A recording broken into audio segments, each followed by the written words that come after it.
Bonjour à tous, dans cette vidéo nous allons vous montrer comment, grâce à Idoceo, vous allez pouvoir créer une auto-évaluation de la part des élèves. Donc pour ceci, il vous faut d'abord une rubrique qui a été créée. Donc ici on a une rubrique test qui a été remplie de manière aléatoire. Donc ça c'est la première étape, c'est pour la comparaison avec ce que pense l'enseignant du résultat de l'élève. Donc la deuxième étape, ça va être de cliquer sur le petit plus ici et de créer une auto-évaluation. Donc je vais créer une auto-évaluation et je vais prendre la même rubrique. Donc ici, rubrique test. Donc je choisis rubrique test ici. Et là, je vais devoir envoyer par le biais de l'ENT par exemple aux élèves un lien. Donc en laissant ici choisi code de classe plus alias et non pas connexion Google et Microsoft. Là, il faut que les élèves aient des comptes soit chez Google, soit chez Microsoft. Et là, il n'y a pas besoin de compte pour personne. D'accord? Et ensuite, je vais faire créer la tâche. Quand vous faites cette manipulation pour la première fois, vous avez un avertissement qui vous dit que vous devez lier un compte Google dans les paramètres d'Idoceo. C'est une obligation. Si vous n'avez pas de compte Google et que vous ne savez pas comment le créer, vous pouvez nous laisser un petit commentaire et on vous fera une vidéo qui vous expliquera tout ça. Donc pour lier votre compte Google, si vous en avez un, je reclique en haut à gauche sur la petite flèche pour revenir au début et je clique sur l'engrenage.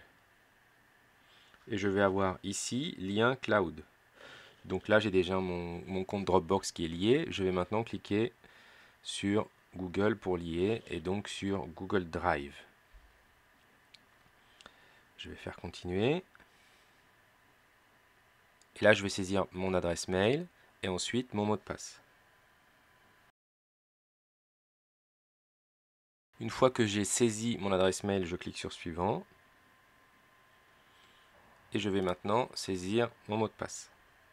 Une fois que votre mot de passe est saisi, vous devez autoriser Idoceo à accéder à votre Google Drive. Et vous avez maintenant la petite case qui est cochée ici. Donc on peut maintenant retourner dans notre 5e 3 pour créer notre rubrique. Voilà. Maintenant que je suis là, je fais un appui long sur rubrique test.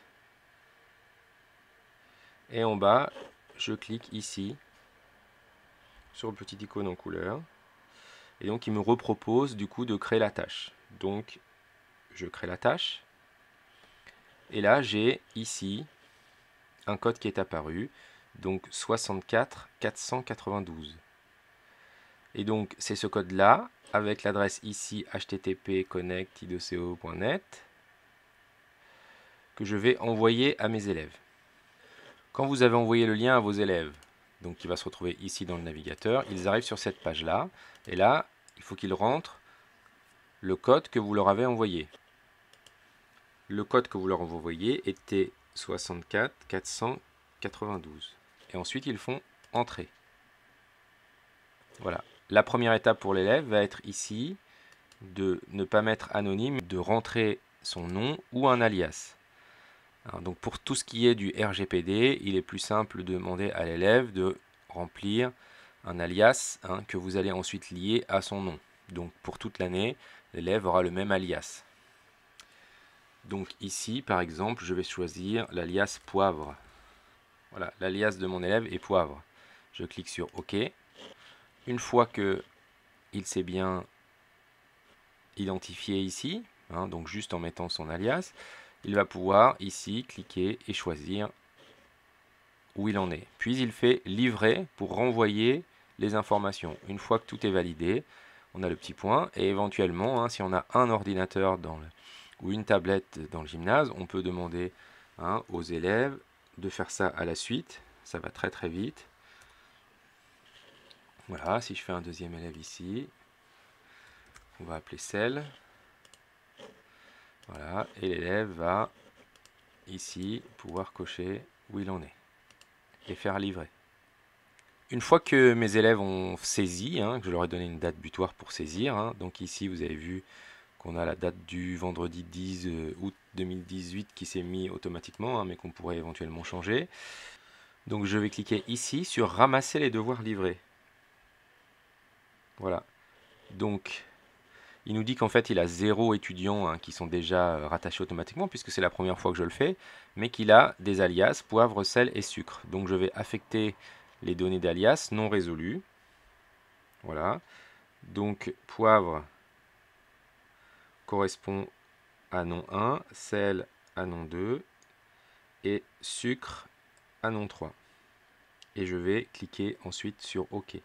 Donc automatiquement ici, il m'a saisi les résultats. Ce qui me permet à moi de comparer ce que moi j'ai validé et ce que l'élève pense de son niveau. À chaque prochaine auto-évaluation, le logiciel a automatiquement attribué l'alias à l'élève, donc il ne vous redemandera pas de faire le rapprochement entre l'alias et le nom de l'élève. Ce qu'il faut bien repérer ici, entre les deux, la différence, c'est que ici, quand il n'y a pas ce petit icône là, c'est l'icône de l'auto-évaluation, donc c'est la réponse des élèves, et ici, c'est l'évaluation de l'enseignant. Donc on pourrait mettre ici, modifier légèrement, pour pouvoir le renommer en rubrique test élève. Ce qui me permet de simplifier, avec le titre, juste de voir rapidement que ce sont les réponses des élèves. Si cette vidéo vous a plu, n'hésitez pas à mettre un petit pouce bleu.